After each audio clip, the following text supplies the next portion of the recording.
So it's the last day of the school year, my first year teaching high school, ninth grade, science in downtown LA. That year, I did something I was really proud of. I wrote a song for every class that I taught. And in each one of the songs, I named every kid and I said something that was good and fun and true about them, something that I'd noticed, something they probably didn't even know that I saw. And it was an actual rap. I rapped it to them, every single class. They got it, they loved it, they were moved, and they obviously thought it was cool. Now, usually after the last bell of every class, the kids hang back and they tell me stuff, right? We just kind of talk. But that day, I watched the last one walk out and the room went quiet. I walked over to my desk. It was kind of in the corner, tucked away. And on it were two things: a picture of my family with my dad in it, and then my Bible right next to it. It was open. So I sat down on the floor and I broke down. I wept. It just dawned on me that I poured myself out to the kids and had every one of their names in it, but the voice that I wanted my name to be said was gone. And he was never gonna tell me that I did a good job. Maybe you know that feeling. You give people everything you've got, then the room empties out and you just want one person to tell you that you did a good job, and there's nobody to say it. So if that's you, stay with me for a minute. I want to show you something. Here's what nobody tells you when people start following you, when you become this leader. You turn into a porch light. You know, the one that is kind of outside the front door, it lights everything up. The one you leave on so everybody else can find their steps in the dark. That's you now. People steer by you. They count on you. They feel safer when you're on. I lit up a whole room that year. I named every kid, and then I walked to a dark corner where nobody was looking, because a porch light only shines one way, out. It lights up every face coming in the path. It never gets to see its own. So what happens to the porch light? The one who lights up the way for everybody when nobody can even see them. I knew that feeling long before that classroom too. For 3 years, before this, I was carrying 2 different rooms all at once. I taught middle school and did that all day. And then I also was the college director for young adults at the church. So 2 rooms full of people, both of them leaning on me. Then my dad passed. I just kind of stepped away from everything and I started over teaching high school for the first time. Different rooms, but the same exact thing. I was always the one everybody leaned on, and nobody in any of those rooms could see what I was carrying. Being needed feels a lot like being loved, right up until the room empties. Then you find out they're not the same thing. They're 2 very different things. But I want you to see what was sitting on that desk in the corner. 2 things, remember. A picture of my dad, the man whose good job I wanted more than anything, and he was gone. And then I had my Bible right next to it, cracked open. Everything I was chasing that day, I had to earn.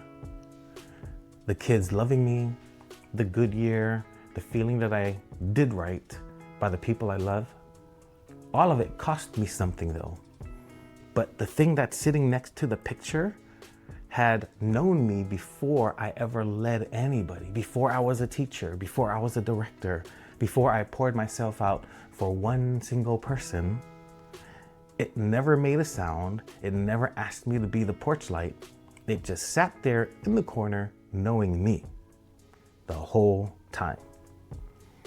I'd been long known before I was ever needed. Did you catch that? Now let me tell you about the loneliest leader in the whole Bible. His name was Elijah. He'd just had the biggest day of his life. Fire fell out from the sky in front of the whole nation. Everybody saw it. Everybody followed him. And one threat later, that dude booked it. He ran a full day out into the desert alone. He sat down under a tiny little tree. This man, everybody followed. He sat there and prayed that he would die.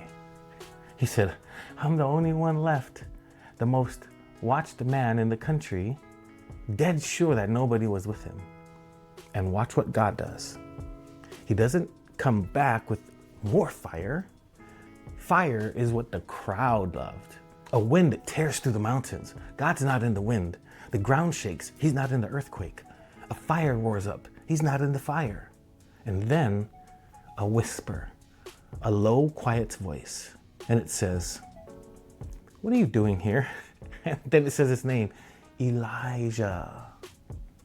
Not prophet, not a man of God, not leader, not director. Elijah. Then God feeds him with his own hand. He tells him something he didn't know. There are 7,000 other people out there still standing with you. You were never alone as you felt. The fire was for the crowd. The whisper was for him. God didn't come for the prophet. He came for Elijah. And that desert wasn't God punishing him. It was the first time in a long time that somebody wanted him, not what he could do. And it wasn't just Elijah. Moses led a whole nation. And God talked to him face to face, like you talk to a friend. David got picked to be king as a kid. Then God sent him right back to the sheep. He knew long before any crown who David was. And of course, Jesus, the night before the cross, asked 3 of his closest friends just to stay awake with him, but they fell asleep. Every one of them, God knew in the quiet first. The crowd always comes later. Now here's the part I wish I had heard while I was sitting on the floor in that classroom next to my desk. There's a well done you've been waiting for your whole life to hear. Maybe from a dad, maybe from somebody who's gone now, maybe from somebody who just never said it. So let me take you to a river. A man comes up out of the water. He hasn't preached a sermon yet. He hasn't healed anybody. He hasn't done a single thing. And then a voice comes down out of heaven, a father's voice, and it says, "This is my son. I love him, and I'm so pleased with him." Pleased before the work? Loved before the first miracle? He didn't earn that voice. It came first. And that same voice has been saying it over your life this whole time too. The one voice that doesn't need anything from you. He doesn't need your leadership. He doesn't need your light. He doesn't need you strong.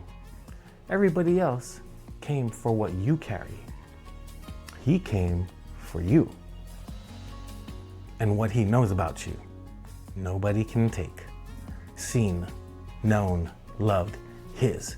Before you led anybody, before you were needed, before you were any use to anyone, you didn't earn it. That's the whole point. You couldn't earn it with him. So let me leave you with this. Where I started, on the floor, in the corner, after everyone's gone. I can't get my dad back. But I finally get what was sitting next to his picture that day. The one who knew me before I ever rapped a single name, before I ever taught a single lesson, before I led anybody. Saying the thing I was killing myself to earn. I see you, I know you, and I'm proud of you. Not for the song, not for the year, but just because of who you are. You've led everybody. And the one you've been waiting to be seen by, maybe they're gone. Maybe they never said it. But there's a voice that knew your name long before you were ever the strong one. And he's saying it right now, over you. So let the light down just for a minute.